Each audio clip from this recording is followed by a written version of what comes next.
가상화폐 거래소 해킹 사고 전해드렸습니다만 이게 참 끊이질 않습니다. 작년 4월에 처음으로 이 사건이 일어난 이후에 벌써 6번째나 이 해킹 사건이 벌어졌다고 하니까 물론 요즘에 이제 가상화폐 이 얘기가 예전만큼 그렇게 막 굉장히 큰 이슈가 되고 많은 분들이 관심을 갖고 있지는 않습니다만 그래도 여기에 들어가 있는 돈이 몇십 조가 된다고 얘기를 하는 거 보면 굉장히 중요한 문제입니다. 그래서 이 얘기를 지금부터 조금 더 얘기를 우리 윤평론가님과 나눠보도록 하겠습니다. 이게 벌써 6번째니까 이게 이 정도면은 불과 1년도 안 돼, 1년 정도 만에 6번째면 이건 간단한 문제가 아닌 것 같은데요. 뭐 불과 10일 전에 코인레일이라는 회사가 한 400억 정도 해킹당했죠. 그렇죠. 예, 네. 그다음에 이번에 350억. 1년에 지금 한 1000억 정도가 공이 증발돼 버렸어요. 도둑 맞은 상태거든요. 그렇죠.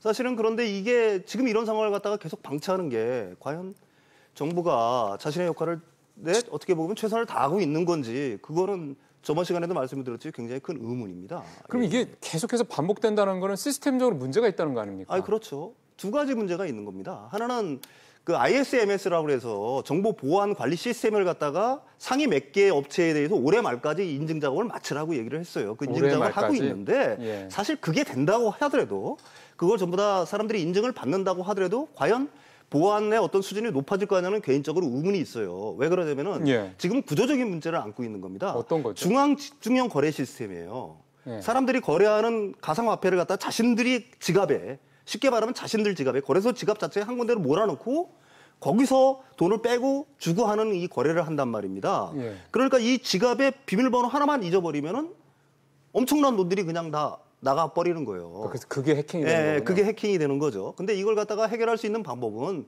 바로 피어투피어2, 그러니까 탈중앙 집중형 거래 시스템인 거죠. 근데 원래 이 가상화폐가 이제 블록체인 기술에서 이제 비롯된 거잖아요. 그렇죠. 근데 원래 블록체인 기술이라는 거는 분산인데. 아, 맞습니다. 예. 근데 바로 이걸 모아놓고 있다는 거는 이상하네요. 그 거래소 자체가 사실은 그 철학, 그 개념에 대해서 그 뭐라고 해야 하나 위배되는 정책들을 쓰고 있는 거고요. 이걸 기술적으로 얼마든지 할 수가 있어요. 개인들 지갑을 따로 다 두고요.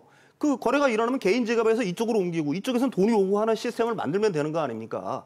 그게 기술적으로 불가능한 단계도 아닌데. 그러면 그거는 이 거래소 사람들의 보안 의식에 근본적인 문제가 있다고 봐야 되는 겁니까? 그렇죠. 그다음에 자기들이 편한 길을 가려고 하는 거죠. 비용이 덜 들면서 쉽게 할 수 있으니까. 결국 돈을 더 남기겠다는 얘기군요. 그렇죠. 그다음에 뭐 통신 판매 지금 허가만 받으면은 사업자 등록증만 그렇죠. 있으면은 그냥 거래소를 누구나 할 수가 있으니까 거기는 어떤 최소한의 어떤 규정이라든지 자본 규모라든지 이런 것도 필요가 없으니까 우후죽순처럼 그냥 쉽게 그냥 프로그래밍이 쉬우니까 그렇게 하고 있는 거죠. 그 진입 장벽이 이렇게 낮다라는 문제는 이거는 좀 뭐라 할까요? 이거는 정부에서 뭔가 좀 대책을 바로 좀 만들어야 되는 문제인데 아직까지도 이러고 있는 거 보면은 정말 정부가 너무 이 부분을 방치하고 있는 게 아니라는 생각이 드네요. 뭐 이런 생각이 들어요. 그걸 갖다가 이제 법의 틀내로 완전히 집어넣으면은 오히려 정부가 가상화폐 거래를 촉조하는 양성화시키는 어떤 그런 걸 갖다가 상당히 부정적인 어떤 영향을 고려하시는 것 같은데 이미 이거는 사회 현상 아닙니까?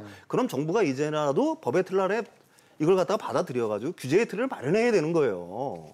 그게 뭐 인가제를 하든 아까도 말씀드렸지 탈분산을 하든. 그러니까요. 예. 그러니까 지금 그 부분에 대한 의사결정이 좀 자꾸 지연되다 보니 그렇죠. 이런 문제가 자꾸 발생하는 거고. 예. 근데 사실 그 피해는 고스란히 투자자들한테 좀 가고 있는 그렇죠. 거니까. 피해 보상도 이번에 빗썸 사건도 피해 보상을 뭐 거의 받기 힘들 것 같다는 얘기 나오던데요. 빗썸 자체는 아무래도 규모가 좀 있는 회사다 보니까 자기들이 갖고 있는 돈, 그동안 벌어놓은 돈 가지고 충당이 되는데 그 전에 사실 그 코인레일이라든지 이런 쪽에는 보상 대책이 하나도 없어요. 빗썸만 해도 그나마 다행이지만. 빗썸만 하더라도 뭐 그나마 자신들이 어떻게 보면 그걸 처리할 능력이 되지만 그 이하 나머지 그 거래소들 같은 경우에는 다 그냥 고객들의 손으로 그대로 귀결된다고 보시면 됩니다. 예.